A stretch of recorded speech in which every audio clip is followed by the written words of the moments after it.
Celebrate this Diwali with the Indian Princess. Shop your favorite styles and get induction stove free. Visit your nearest store today. Aachi royal gulab jamun packs ஒன்று வாங்கினால் ஒன்று இலவசம். ரூபானாவுடைய இழப்பு வந்து யாராலுமே ஈடு செய்ய முடியாத ஒரு இழப்பு. பொதுமக்களே அவ்வளோ ஃபீல் பண்ணுறாங்க. ஏன்னா 2 நாளா ஒரு நல்ல மனுஷனை இழந்துட்டோமா அப்படிங்கிற ஒரு ஃபீல் எல்லாருக்குமே இருக்கு.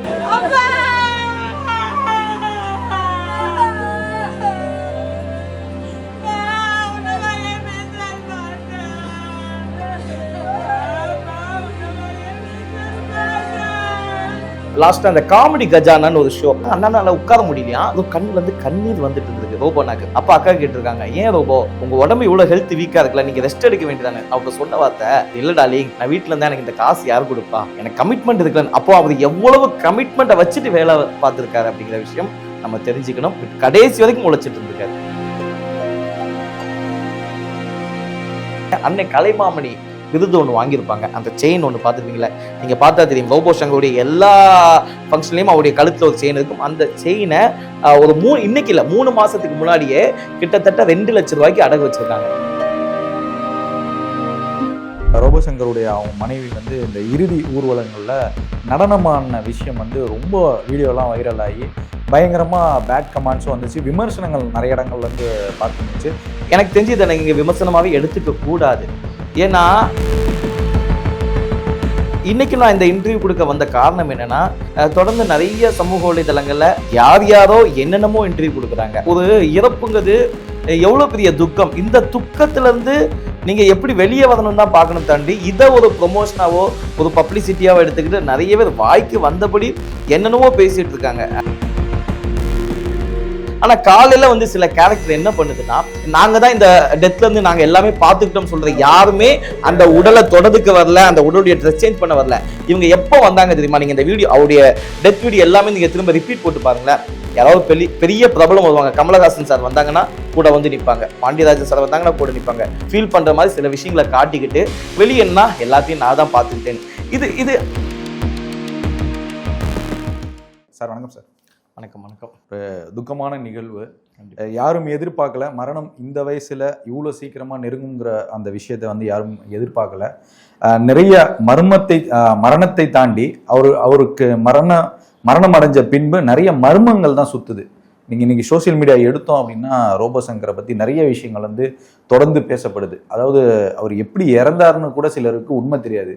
கூட நீங்கள் தான் இருக்கீங்க, மருத்துவமனையில் அனுமதிக்கப்பட்டிலேருந்து இப்போ வரைக்கும் எல்லா நிகழ்வுகளையும் நீங்கள் தான் கூட இருக்கீங்க. ஆனால் உங்களுக்கு தெரிஞ்ச விஷயத்தை விட அதிகமாக சோசியல் மீடியாவில் ரொம்ப தப்பாக, அதாவது ரோபோ சங்கர் இதனால செத்து போனார், ரோபோ சங்கர் அதனால செத்து போனார், அந்த மாதிரி விஷயங்கள்லாம் வருது. 2-3 நாட்களுக்கு முன்பு முதல்வருடைய அந்த நிகழ்ச்சியில் வந்து அவர் கலந்துக்கிட்டாரு நேரு ஸ்டேடியம்ல. ஸோ அந்த சம்பவங்கள்லாம் நமக்கு தெரியும். ஸோ அது அப்போ நல்லா இருந்த ஆளு ஏன் திடீர்னு இந்த மாதிரி ஆச்சுங்கிற ஒரு விமர்சனம் இருக்குது. முதல்ல வந்து நான் இந்த கேள்வியிலேருந்து வரேன், எப்படி அவருடைய அந்த மரணம்ங்கிறது நிகழ்ந்தது, எந்தவித நோயால் அவர் பாதிக்கப்பட்டார்? ரோபானாவுடைய இழப்பு வந்து யாராலுமே ஈடு செய்ய முடியாத ஒரு இழப்பு. ஏன்னா பொதுமக்கள் அதை எப்படி பார்க்குறாங்க தெரியல. ஆனால் இன்னைக்கு பொதுமக்களே அவ்வளோ ஃபீல் பண்ணுறாங்க. ஏன்னா 2 நாளாக எனக்கு ஒரு கால்ஸாக இருக்கட்டும், சோசியல் மீடியா கமெண்ட்ஸாக இருக்கட்டும், ஒரு நல்ல மனுஷனை இழந்துட்டோமா அப்படிங்கிற ஒரு ஃபீல் எல்லாருக்குமே இருக்குது. பட் அதை தாண்டி அவர் கூட ட்ராவல் பண்ண எங்களுக்கு அது ஒரு மிகப்பெரிய இழப்பு. இன்னைக்கு நான் இந்த இன்டர்வியூ கொடுக்க வந்த காரணம் என்னன்னா, ஏன்னா அவர் இறப்புலேருந்து கிட்டத்தட்ட ஒரு 4 நாட்கள் ஆகுது. தொடர்ந்து நிறைய சமூக வலைதளங்கள்ல யாரோ என்னென்னமோ இன்டர்வியூ கொடுக்குறாங்க. எங்களுக்கு அதெல்லாம் பார்க்கும்போது அவர் ஃபேமிலி சார்பாக இருக்கட்டும், இல்லை அவருடைய நட்பு சார்பாக இருக்கட்டும், எனக்கு தெரியும் என்னடா இது, இவங்க என்ன, நீங்க ஒரு இறப்புங்கிறது எவ்வளவு பெரிய துக்கம், இந்த துக்கத்துல இருந்து நீங்க எப்படி வெளியே வரணும் தான் பார்க்கணும், தாண்டி இதை ஒரு ப்ரொமோஷனாவோ ஒரு பப்ளிசிட்டியாவோ எடுத்துக்கிட்டு நிறைய பேர் வாய்க்கு வந்தபடி என்னென்னவோ பேசிட்டு இருக்காங்க. ஃபர்ஸ்ட் உங்களுக்கே தெரியும், நான் கூப்பிடும்போது ஃபர்ஸ்ட் டேல இருந்து கூப்பிட்டு இருக்கீங்க. நீங்க மட்டும் இல்ல, நிறைய சேனல்ஸ். நான் அப்ப வேணாம் ஜி, இந்த டைம்ல என்னால பேசுற மனநிலைமையில நான் இல்லை அப்படின்னு தான் இருந்தேன். பட் இன்னைக்கு வந்த காரணம் என்ன, இது எல்லாத்துக்கும் நான் பதில் சொல்லி ஆகணும். ஏன்னா சில நேரங்களில் சில பதில் சொல்லலைன்னா இவங்க சொல்ற எல்லாமே உண்மையாகிவிடும் அப்படிங்கிறதுதான். முதல்ல ரோபோனாவுடைய மரணம் அது எப்படின்னா, இன்னைக்கு நிறைய பேர் நிறைய விதமா பேசிட்டு இருக்காங்க, அவர் இதனாலதான் இருந்தாரு, அந்த ஒரு பழக்கமும் இருந்துச்சு. அது மட்டும்தான் அவருடைய இறப்புக்கு காரணமானு கேட்டா நிச்சயமா இல்ல. நீங்க பிராக்டிக்கலா எடுத்துங்களேன், அந்த பழக்கம் இன்னைக்கு யாருக்கு இல்ல. நான் அதை வந்து சரின்னு நான் உங்கள்ட்ட விவாதிக்க வரல. இன்னைக்கு நம்மள நிறைய பேருக்கு அந்த பழக்கம் இருக்கும். அதுவும் சினிமால அது அதிகமா இருக்கு, அதை கம்மி பண்ணியிருக்கணும். இதை தாண்டி நீங்க அவருடைய ஆரம்ப காலத்துல இருந்து அந்த உடம்புல அந்த பூசின அந்த உங்களுக்கு தெரியும் அவர் அந்த பெயிண்ட் அடிச்சது, அதனாலேயே உடல் எவ்வளவு பாதிக்கும், அது ஒரு மிகப்பெரிய பாதிப்பு.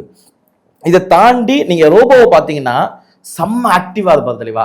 இன்னைக்கு இருக்க கலைஞர்கள் யாரா இருந்தாலும் ஒரு பீக்குக்கு போயிட்டாங்கன்னா அவங்க ஒரு பிக்சட் பேமெண்ட் பேசிட்டாங்கன்னா அந்த பேமெண்ட்ல இருந்து இறங்கி எந்த ஈவெண்ட்டுக்கு வர மாட்டாங்க. ஆனா நீங்க ரோபோன்னு எடுத்தீங்கன்னா இன்னைக்கு ஒரு அமௌண்ட் 1 லட்ச ரூபா வாங்குறாரா, அதே ஈவெண்ட் அன்னைக்கு அடுத்த நாள் ஃப்ரீயா இருக்கு, ஆனா ஒரு 10,000 ரூபானா நீங்க வாங்கன்னா அடுத்த நாள் வந்துருவாரு.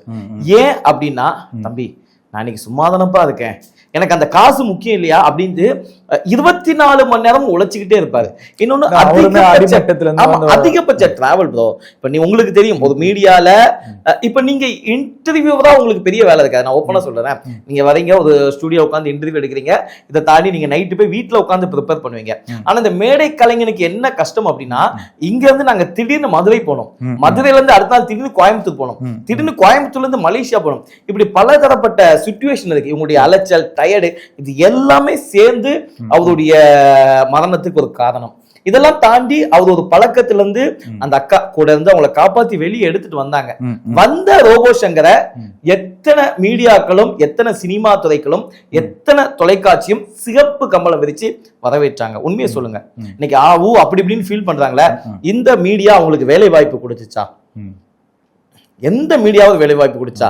நீங்க லாஸ்டா அவரை பாத்தீங்கன்னா சமீபத்துல கடந்த எந்த ஷோலையும் அவரை பார்த்திருக்க முடியாது. கடைசி அது கெஸ்டா வந்தாரு, பட் அது கெஸ்டா ஒரு நாள் வேலை. ஆனா தொடர்ந்து ஒரு ஷோல ஜட்ஜா இருந்தவரு, ஒரு ஷோல ஆங்கரா இருந்தவரை தொடர்ந்து புறக்கணிச்சிட்டாங்க. இது எல்லாம் சேர்ந்து அவருக்கு என்னாச்சு ஒரு டிப்ரெஷன். இதுல ஒரு சின்ன டவுட், இப்ப எத்தனை இவர் மரணிக்கிறதுக்கு முன்னாடி எத்தனை நாட்கள் வேலை இல்லாம இருந்தாரு, அதாவது கமிட்மெண்ட்ஸ் இல்லாம? கிட்டத்தட்ட ஒரு 2 வருஷமாவே அவர் டிப்ரெஷன்ல தான் இருந்தாரு. ஆனா வெளி உலகத்துக்கு காட்டிக்கல. அந்த பொண்ணு இருக்காங்கல்ல, ரோபோனா பொண்ணு, அவளுக்கு வயசு என்ன தெரியுமா? வெறும் 22 வயசு ப்ரோ. இன்னைக்கு அந்த பொண்ணு மேல நிறைய விமர்சனங்கள் வருது. என்கிட்ட கேட்டா 22 வயசு பொண்ணு இவ்வளவு மெச்சூர்டா இருக்கிறது பெரிய விஷயம். அந்த பொண்ணு அவ படிப்பை முடிச்சு கல்யாணம் அடிச்சு குழந்தையும் பெத்துடுச்சு. இப்ப அவ சர்வைவல் பண்ணணும். அப்பாவுடைய வருமானம் ஒரு காலத்துல எப்படி இருந்துச்சு? அந்த வீடு நீங்க வலசரவாக்கத்துல அந்த வீடு பார்த்துருப்பீங்க, அது லோன்ல வாங்கின வீடு. மாசம் 1.5 லட்சம் ரூபாய் அந்த வீட்டுக்கு லோன் கட்டணும். யார் கட்டுவா? அண்ணனுக்கு சரியான வருமானம் சமீப காலத்துல இல்ல. இது அவங்க வெளியே சொல்லிக்க முடியாது. இப்ப இது நான் கூட இருந்து பாக்குறதுனால சொல்றேன். இதே நீங்க அவங்கள்ட்ட கேட்டா சொல்ல மாட்டாங்க. அவங்களுக்கு என்ன, அப்படி வாழ்ந்த குடும்பம் இல்ல. இப்பவும் அவங்க வந்து இதெல்லாம் எதுக்கு வெளியே சொல்லிக்கிட்டுன்னு தான் நினைப்பாங்க. ஆனா எனக்கு கூட இருக்கிறதுனால எனக்கு உண்மை தெரியும். ஆனா அந்த பொண்ணு இதெல்லாம் தாண்டி அவ ஏதோ ப்ரொமோஷன் போதா, ஏதோ சின்ன சின்ன விஷயம் பண்ண, இதை தாண்டி தான் அவங்க சர்வைவல் பண்ணிட்டு இருக்காங்க. அதனால 2 வருஷமா ரொம்ப டிப்ரெஷன் வந்தாரு. போதிய வருமானம் எதுவுமே கிடையாது. நீங்க ரோபோனாவுடைய நெருங்கிய வட்டாரத்துல விசாரிச்சா தெரியும். எனக்கு இன்னைக்கு கிரேஸ் அக்கா ஒரு விஷயம் சொன்னாங்க. நான் கிரேஸ் அக்காட்ட பேசினேன். அன்னைக்கு ஆக்சுவலா அண்ணா ஹாஸ்பிட்டல் இருக்கும்போது அக்கா ஃபோன் பண்ணாங்க, அவ்வளவு கால் பண்ணாங்க. லாஸ்ட் அந்த காமெடி கஜானான்னு ஒரு ஷோ, அந்த ஷோல வந்து அண்ணன் உட்கார்ந்து இருந்தாரு. அண்ணனுக்கு சரியான சாப்பாடு, கொஞ்சம் டயட் ஃபுட் கொடுக்கணும். அக்கா பார்த்து கொடுத்துட்டு இருந்தாங்க. அண்ணனால உட்கார முடியலையா, கண்ணுல இருந்து கண்ணீர் வந்துட்டு இருந்திருக்கு ரோபோனாக்கு. அப்ப அக்கா கேட்டிருக்காங்க, ஏன் ரோபோ உங்க உடம்பு இவ்வளவு ஹெல்த் வீக்கா இருக்குல்ல, நீங்க ரெஸ்ட் எடுக்க வேண்டியதானே? அவங்க சொன்ன வார்த்தை, இல்ல டார்லிங், கிரேஸ் அக்கா பத்தி, இல்ல டார்லிங் நான் வீட்டுல இருந்தா எனக்கு இந்த காசு யாரு கொடுப்பா, எனக்கு கமிட்மெண்ட் இருக்குல்ல. அப்போ அவர் எவ்வளவு கமிட்மெண்ட்டை வச்சுட்டு வேலை பார்த்திருக்காரு அப்படிங்கிற விஷயம் நம்ம தெரிஞ்சுக்கணும். கடைசி வரைக்கும் உழைச்சிட்டு இருந்திருக்காரு. இந்த மாதிரி ஒரு சிறந்த கலைஞர்கள் ஒரு பீக்ல வராங்க, அதுக்கப்புறம் டவுன் ஆயிடுறாங்க. இப்ப நீங்க சொன்ன மாதிரி இந்த 2 வருஷம் கேப் இருக்குல்ல, அப்ப ஏன் முன்னணி நடிகர்களோட இவர் நடிச்சிருக்காரு? இதே இவர் ஒரு பிரபலமான தொலைக்காட்சியில ரொம்ப வருஷமா அந்த ஷோஸ்லாம் வந்து ஹிட்டான ஷோஸ்லாம் இருக்கு. இவர்னாலே இந்த தொலைக்காட்சி வெளியே தெரியற அளவுக்கு ஷோஸ்லாம் நடந்துச்சு. ஏன் இவங்க திரும்பி பார்க்கலன்னு நினைக்கிறீங்க? இதை நீங்க என்கிட்ட கேட்ட நியூஸ், நானும் அந்த தொலைக்காட்சி ஓனர். நீங்க இதே கேள்விய அந்த தொலைக்காட்சி ஓனர்ட்ட கேளுங்க, அந்த தொலைக்காட்சி நீங்களும் ஒரு நடிகரா. நாளைக்கு எனக்கு இதே நிலைமை தான் ப்ரோ, நாளைக்கு எனக்கும் இதே நிலைமை தான். கலைஞருடைய வாழ்க்கையே இதுதான். இது எல்லா தொலைக்காட்சி நிறுவனத்துக்கும் சம்பந்தமாகும். இது நான் ஒரு தொலைக்காட்சியை மட்டும் சம்பந்தப்படுத்தி சொல்லல. அதாவது இது எல்லாமே கார்பரேட் கம்பெனி இருக்க வரைக்கும் யூஸ் பண்ணிப்பாங்க. இதெல்லாம் நம்ம தான் தெளிவா இருந்துக்கணும். ஓகே, நம்ம வேல்யூ என்ன, நம்ம நிலைமை என்ன நம்ம பார்த்து. அதுதான் இந்த கலைஞர்களை வந்து பயன்படுத்தக்கூடிய அந்த நேரத்துல தான் பயன்படுத்துவாங்க எல்லா ஊடகமும், எல்லா மீடியாவும் அதுதான், கார்பரேட்ஸும் அதுதான். பட் ஆனா நமக்குன்னு ஒரு செல்ஃப் இன்டிமேஷன் வேணும்ல. நம்ம இப்ப இந்த இடத்துல இருந்து எப்ப வேணா வெளியே போகலாம்னு சொல்லிட்டு அந்த இடங்கள்ல எல்லாம் ரோபோ தவற விட்டுட்டாரா? இல்ல, எப்படி நீங்க தவற விட்டான்னு எப்படி நீங்க சொல்லலாம்? எப்படி சொல்லலாம் தலைவா? ஒரு மீடியால இருந்து தொலைக்காட்சி நீங்க எத்தனை காமெடின்னு பார்த்துப்பீங்க.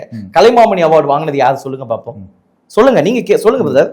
சொல்லுங்க, நீங்க சொல்லுங்க. மதுரமுத்து வாங்கியிருக்காரா, ராமர் வாங்கியிருக்கா, நாஞ்சிலிஜி வாங்கியிருக்காரு, தங்கதுரை வாங்கியிருக்காரு, திவாகர் வாங்கியிருக்காரு, யார் வாங்கியிருக்கா, கோபுசிங் அப்பாவை தவற விட்டாரா, கலைமாமணி அவார்டு வாங்கியிருக்காரு, 3 டாக்டரேட் பட்டம் வாங்கியிருக்காரு, 1 லட்சம் ஸ்டேஜ்ல பெர்ஃபார்ம் பண்ணியிருக்காரு. அவர் எப்படி தவற விட்டாரு?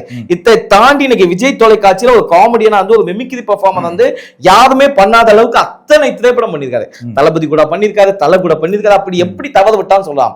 அவரை தவற விட்டா நீங்க ஒரு பொழுதும் தயவுசெய்து சொல்லாதீங்க. அவர் தன்னுடைய வாழ்க்கையை சரியா பயன்படுத்திக்கிட்டாரு, சரியா போனாரு. தன்னுடைய உடல்நிலை ஒத்துழைக்கல. அது யாருக்கு என்ன பண்ண முடியும்? அது அவங்களுடைய செல்ஃப். இதுதான் நீங்க எப்படி முத்திரை கொட்டலாம்? அவர் குடிச்சனாலதான் உடம்பு கெட்டு போச்சு, அதனால தலைவா அது உடல்நிலை தலைவா. யாருக்கு எப்ப எப்படின்னு சொல்ல முடியாது. லிவர் நீங்க நெக்ஸ்ட் குடிக்காதவனு கூட லிவர் கெட்டு போகுது. அதனால அதை நான் எந்த வகையிலையும் ஏத்துக்க மாட்டேன். அவருக்கு மது பழக்கம் இருந்துச்சு, இல்லன்னு நான் சொல்லல. ஆனா அது மட்டும்தான் அவருடைய இறப்புக்கு காரணம் கிடையாது. அது மட்டும்தான் அவருடைய வீழ்ச்சிக்கு காரணம் நான் சொல்ல முடியாது. 1 லட்சம் மேடைகள்ல கலந்துகிட்ட அந்த கலைஞனை பார்த்து இந்த மாதிரி அவதூறு வரதை எப்படி பாக்குறீங்க? நீங்களும் ஒரு நடிகரா. அதுக்கு தான் இந்த விளக்கு வீடியோ. சோ அதுக்கு காரணமே கிடையாது. இன்னைக்கு யார் தப்பு பண்ணல. இது நான் அதுக்கு தான் சொல்றேன், இது மட்டும் காரணம் கிடையாது. அவருடைய உடல்ல பல பிரச்சனை இருக்கு. அது அவங்க குடும்பத்துக்கும் அவங்களுக்கு ட்ரீட்மெண்ட் பண்ண டாக்டர்ஸ்க்கு மட்டும்தான் தெரியும் அது என்ன பிரச்சனை, அது எதனால தவறு. எல்லா விஷயத்தையும் எல்லாத்தையும் வெளிப்படையா நம்ம சொல்லிட முடியாது ப்ரோ. அவருக்கு என்ன பிரச்சனை இருக்கு, உடல்ல என்ன பிரச்சனை இருக்கு, எதனால ரத்தம் வந்துச்சுன்னா வெளியே எல்லாத்தையும் நம்ம ஓப்பனா சொல்லிட்டு இருக்க முடியாது. சோ உடல் சார்ந்த பிரச்சனையும் நீங்க கேரக்டர் சார்ந்த பிரச்சனை நீங்க ஒப்பிடவே கூடாது. சோ எனக்கு தெரிஞ்சு ரோபோனா நல்ல பொதுவாகவே கேட்குறேன். இப்போ சோசியல் மீடியாவில் ஒரு பிரபலம் போயிட்டாரு, மரணித்துட்டாரு அப்படின்னா தொடர்ந்து விமர்சனங்கள் வருது இல்ல. ஓ பக்கத்துல நின்று நான் தான் இதை பண்ணேன், நான் இந்த உதவி பண்ணேன், நான் இவங்களோட போனேன், உடனே அதை ஒரு பதிவா போடுறாங்க. அது மூலியமா அவங்க ஒரு ஆதாயம் தேடுறாங்கல்ல. இதை நீங்க இது வந்து இப்போ ரோபோசங்கர் மரணத்திலேயே நீங்க பார்க்க முடியும். நிச்சயமா பார்த்தேன், சொல்ல பார்க்கல மக்களுக்கே தெரியும். அதுதான் கேட்கறேன். இப்ப இந்த மாதிரி நபர்களை நீங்க எப்படி, ஏன்னா அவங்களும் ஒரு நடிகர்கள் தான், ஆனா அவங்க வந்து சைலண்டா இந்த மாதிரி சம்பவங்கள் செய்யறதை எப்படி பார்க்க? இதை நான் வந்து யாரும் நான் சுட்டி காட்ட வேண்டிய அவசியம் இல்லை. நிச்சயமா இந்த வீடியோ பார்க்குற மக்களுக்கு அது யார் பண்ணாங்க தெரியும். அந்த இறப்புல ஏன்னா முந்தின நாள் வரைக்கும் நாங்கள் ஹாஸ்பிட்டல் இருக்கோம். நைட்டு 9 மணிக்கு தான் டிக்ளேர் பண்றாங்க. ஆனா எனக்குலாம் ஒரு 6 o'clock என்கிட்ட இன்ஃபார்ம் பண்ணிட்டாங்க, என்னுடைய ரொம்ப கடைசி கட்ட கண்டிஷன் வந்துட்டோம் அப்படின்ட்டு. ஸோ லாஸ்ட் மினிட் வரைக்கும் இருக்கோம். நைட் நாங்கள் வந்து கிளம்புறோம். அவருடைய மருமகனும் நாங்கள் தான் கூட சப்போர்ட்டா வந்து நாங்கள் எல்லாமே நைட்டுக்குள்ள அரேஞ்ச்மெண்ட் இருக்கட்டும், காலையில என்னென்ன பண்ணு எல்லா விஷயம் பண்ணிட்டு இருக்கோம். ஆனா காலையில வந்து சில கேரக்டர் என்ன பண்ணுதுன்னா, அவருடைய உடல் இருக்கு இல்லையா, சொல்லக்கூடாது ஒரு லெவலுக்கு மேல, ஏன்னா ஒரு 3 நாள் வென்டிலேட் அந்த உடல் என்ன நிலைமையில இருக்கும் உங்களுக்கு தெரியும். சோ அந்த உடல்ல இருந்து எத்தகைய இதெல்லாம் வரும்னு உங்களுக்கு தெரியும். இதெல்லாம் தாண்டி அட்ஜஸ்ட் பண்ணி கூட இருக்க எல்லாருமே சப்போர்ட் பண்றாங்க. ஆனா இங்க நீங்க நாங்க தான் இந்த டெத்ல இருந்து நாங்க எல்லாமே பாத்துக்கிட்டோம் சொல்றோம். யாருமே அந்த உடலை தொடதுக்கு வரல, அந்த உடலுடைய ட்ரெஸ் சேஞ்ச் பண்ண வரல. இவங்க எப்ப வந்தாங்க தெரியுமா? நீங்க இந்த வீடியோ அவருடைய டெத் வீடியோ எல்லாமே நீங்க திரும்ப ரிப்பீட் போட்டு பாருங்களேன்.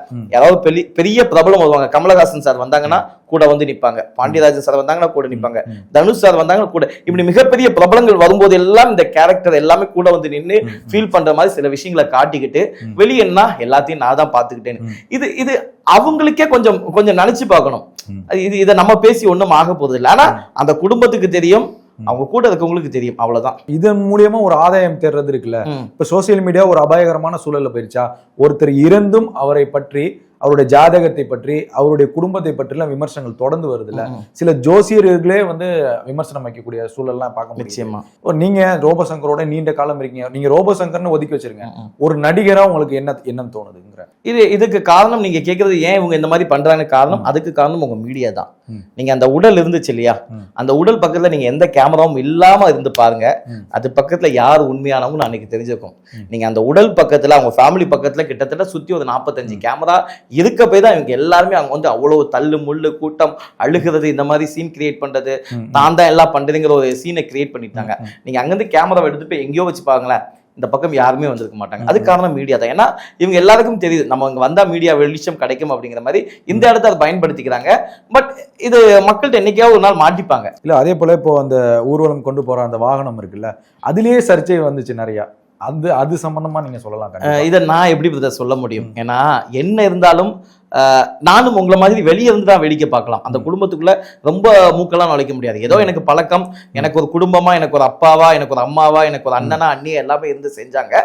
அதற்கு நன்றி கடனா தான் நான் இருந்தேன். ஆனா எனக்கு தெரியும் நைட்ல இருந்து அந்த வாகனம் எப்படி ஏற்பாடு பண்ணோம், அந்த வாகனம் திடீர்னு எப்படி மாற்றி ஏற்பாடு பண்ணாங்க.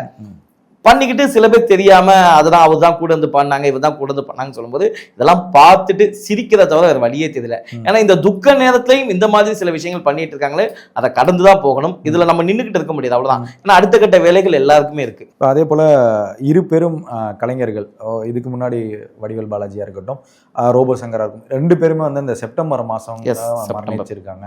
இதை பத்தி உங்களுடைய கருத்து என்ன பண்ண? அதுவுமே ஒரு பெரிய அதான், ஒரு துயரத்துல இருந்து மீண்டு வரல, அடுத்து இன்னொரு துயரம் அப்படிதான் இருக்கு. 2 பேரும் செப்டம்பர் மாசம். எனக்கு என்னவோ பாலாஜினா நான் தனியா இருக்கேன்ப்பா நீயும் கூட வா அப்படின்னு கூப்பிட்டுக்கிட்டாரோ என்னவோ. இன்னொன்னு இப்ப ரோபோ சங்கர் அங்க போகும்போது அவருக்கு கம்பெனிக்கு எங்க அண்ணன் இருக்காரோ அப்படிங்கிற மாதிரி. சரி, 2 பேரும் சந்தோஷமா இருக்கட்டும். 2 பேருமே நல்ல நகைச்சுவையான கலைஞர். உண்மையிலே இந்த மேலோகம் சொர்க்கம் இப்படிலாம் உண்மையிலே இருக்குமே. ஆனா மேல இருக்கவங்களுக்கு அவ்வளவு மகிழ்ச்சியா இருக்கும். ஏன்னா 2 நகைச்சுவையாளர் மேல வந்துட்டாங்கப்பா. இவங்க எப்படி நம்மளை சிரிக்க வச்சாங்களோ இதே மாதிரி மேல கவுண்டர் அடிச்சு எல்லாரையும் கலாய்ச்சிட்டு, ஈவன் அவங்க இங்க இருந்து பார்த்தா உங்களையும் என்னையும் பார்த்து கூட கமெண்ட் அடிச்சுட்டே இருப்பாங்க. சோ அந்த அளவுக்கு ஒரு நகைச்சுவையாளர்கள் எங்க இருந்தாலும் அவங்க சந்தோஷமா இருக்கட்டும், அவங்க ஆன்மா சந்தோஷமா இருக்கட்டும். அதே போல ரோபோ சங்கருடைய அவங்க மனைவி வந்து இந்த இறுதி ஊர்வலங்கள்ல நடனமான விஷயம் வந்து ரொம்ப வீடியோ எல்லாம் வைரல் ஆகி பயங்கரமா பேட் கமெண்ட்ஸும் வந்துச்சு, விமர்சனங்கள் நிறைய இடங்கள்ல இருந்து பார்க்க முடிஞ்சு. அதுக்கு சில ஆதரவாக சின்மையா இருக்கட்டும், எஸ்வி சேகரா இருக்கட்டும், சில பெரியாரிஸ்டுகளா இருக்கட்டும், முற்போக்குவாதிகள், பிற்போக்குவாதி, இந்த நிறைய பேர் வந்து பாசிட்டிவாகவும் சொன்னாங்க, சில நெகட்டிவாகவும் சொன்னாங்க. நடனம் ஆடினது என்ன தப்புங்கிற ஒரு எனக்கு தெரிஞ்சு இதை நீங்க விமர்சனமாவே எடுத்துக்க கூடாது. ஏன்னா இந்த ஒரு டான்ஸை விமர்சனம் பண்றாங்க, இது தப்புன்னு சொல்லி இதுக்கு சப்போர்ட் பண்ற மாதிரி தான் எனக்கு நிறைய வீடியோ பார்த்துக்கிட்டு இருக்கேன். இதை தப்பா பேசுறத நான் பெருசா என் கண் கூட பார்க்கல. ஒரு 4-5 பேர் போட்டிருப்பாங்க. அந்த கமெண்ட்ஸும் கூட முகம் தெரியாத ஒரு நபர். அந்த ஐடியா நீங்க ஓபன் பண்ணி பார்த்தீங்கன்னு வச்சுக்கலாம், அவனுக்கு ஒரு முகம் இருக்காது, அவனுக்கு ஒரு அட்ரஸ் இருக்காது. இந்த மாதிரி நபர்கள் எல்லாருடைய செலிபிரிட்டியுடைய முக நூல்களையும் போய் கமெண்ட்ஸ் போடக்கூடியவங்க. என்னன்னா எனக்கு இதை எப்படி நான் பாக்குறேன்னா, நம்ம எல்லாம் தமிழ் பீப்புள்ஸ் தலைவா, நம்ம எல்லாம் உணர்வுகளை புரிஞ்சுக்கிறவங்க. இன்னைக்கு வரைக்கும் ரோபானுடைய மனைவி ஆடினது ஒரு வலியின் உச்சக்கட்ட வேதனை, தன் கணவன் இல்ல அப்படிங்கிற ஒரு ஆதங்கத்தின் வேதனை, தன் கணவனுக்கு பிடிச்சதான் தான் நிறைவேற்றி பண்ணணுங்கிற ஒரு விஷயத்த அவங்க பண்ணாங்க. அத என்னுடைய தமிழ் மக்கள் புரிஞ்சுப்பாங்க, அந்த உணர்வுகளை மதிக்க தெரிஞ்சவங்க. சோ இதை விமர்சனமா பண்றாங்கன்னு சொல்லி நம்ம விமர்சனம் பண்றது தப்பு. சோ என்கிட்ட கேட்டா இதை யாருமே விமர்சனம் பண்ணல, இது எல்லாமே புரிஞ்சுக்கிற விஷயம் தான். சார், அதே போல இப்போ ஒரு முன்னணி நடிகர்களோட நடிச்சிருக்காரு. இவர் மரண செய்தி கேட்டு சிலர் உதவி செஞ்சிருக்கலாம், சிலர் உதவி செய்யாம இருக்கலாம். அந்த வகையில இவருக்காக முதல்ல வந்த நபர், முதல்ல உதவி செஞ்சவங்க யார்? நீங்க எல்லாம் நினைக்கலாம் ரோபோ சங்கர் குடும்பம் தானப்பா, ரொம்ப சந்தோஷமா இருக்காங்க, அவங்களுக்கே நம்ம உதவி பண்ணணும் அப்படிங்கிற ஒரு தாட்ஸ் எல்லாருக்குமே தெரியும். ஏன்னா இந்த குடும்பத்தை பத்தி நம்ம எல்லாம் சமூக வலைதளங்கள்ல பார்த்த வரைக்கும் ஒரு ஃபங்க்ஷனா பிரம்மாண்டமா பண்ணுவாங்க, எல்லாருமே யூனிக்கா ஒரே மாதிரி காஸ்டியூம் கிராண்டா பண்ணுவாங்க. சோ இவங்க ஜாலியா சந்தோஷமா இருக்காங்க. இது கிடையாது அந்த குடும்பத்துடைய நிலைமை. கடைசியா ரொம்ப சந்தோஷமா இருந்தது உங்க வளகாப்புல நினைக்கிறேன். ஆமா, நிச்சயமா. சோ அப்ப கூட அவங்க எவ்வளவு கடன்ல இருக்காங்கன்னு நமக்கு தெரியாது, அந்த குடும்பத்துக்கு மட்டும் தான் தெரியும். இன்னைக்கு வரைக்கும் அந்த வீடு கடன்ல இருக்கு. ஏன்னா ஹாஸ்பிட்டல்ல இருக்கும்போது லாஸ்ட் டைம் அவங்களுக்கு ட்ரீட்மெண்ட் எடுத்து கிட்டத்தட்ட எனக்கு தெரிஞ்சு ஒரு 50 லட்சம் ரூபாய்க்கு மேல செலவு பண்ணி தான் அண்ணனை மீட் எடுத்து வந்தாங்க. இதை தாண்டி அந்த குடும்பத்துக்கான நிறைய சுமைகள் இருக்கு, நிறைய செலவுகள் இருக்கு. சம்பாரிச்சதை விட எல்லாமே அக்கா, நீங்க இன்னும் ஒரு உண்மைன்னா, சாரி பிரியங்காக்கா, உங்களுடைய பர்மிஷன் கேட்காம நான் இந்த விஷயம்லாம் சொல்றேன், இதை நீங்க எப்படி எடுத்துப்பீங்கன்னு தெரியல. பட் இருந்தாலும் நான் கண் கூட பார்த்தனால சொல்றேன். அன்னை கலைமாமணி விருது ஒன்று வாங்கியிருப்பாங்க, அந்த செயின் ஒன்று பார்த்துருப்பீங்களா, நீங்க பார்த்தா தெரியும். ரோபோ சங்கருடைய எல்லா ஃபங்க்ஷன்லயும் அவருடைய கழுத்துல ஒரு செயின் இருக்கும். அந்த செயினை ஒரு இன்னைக்கு இல்ல 3 மாசத்துக்கு முன்னாடியே கிட்டத்தட்ட 2 லட்சம் ரூபாய்க்கு அடகு வச்சிருக்காங்க. அந்த எந்த செயினை? கலைமாமணி விருது, அந்த சீல்ல பாத்தீங்கன்னா கலைமாமணி ரோபோ சங்கர் போடுவாங்க, அதான் அடகு வச்சிருக்காங்க. இதை திருப்பினதே நேத்து யாரு, அவங்க நண்பர்கள் எல்லாம் சேர்ந்து ஏதோ சப்போர்ட் பண்ணி ஏதோ அந்த குடும்பத்துக்கு நம்ம பண்ணணும்னு சொல்லி அந்த செயினை திருப்பி அந்த அக்கா கையில ஒப்படைச்சு, பெண்களுக்கு எப்படி ஒரு மனைவி தாலியோ, ஆமா, இதுக்கப்புறம் அக்கா சொல்றாங்க இதுதான் அந்த அக்காக்கு அந்த செயினை பார்த்தோன்னா அவ்வளவு அழுகுறாங்க. அக்காவும் பாப்பாவும் தான் கணவனே மீண்டு வந்த மாதிரி அதை தான் ஞாபகமா இதை நான் என் கழுத்திலே போட்டுக்கிறேன், எனக்கு இதுக்கப்புறம் இதுதான் என் தாலின்னு மாட்டிக்கிறாங்க.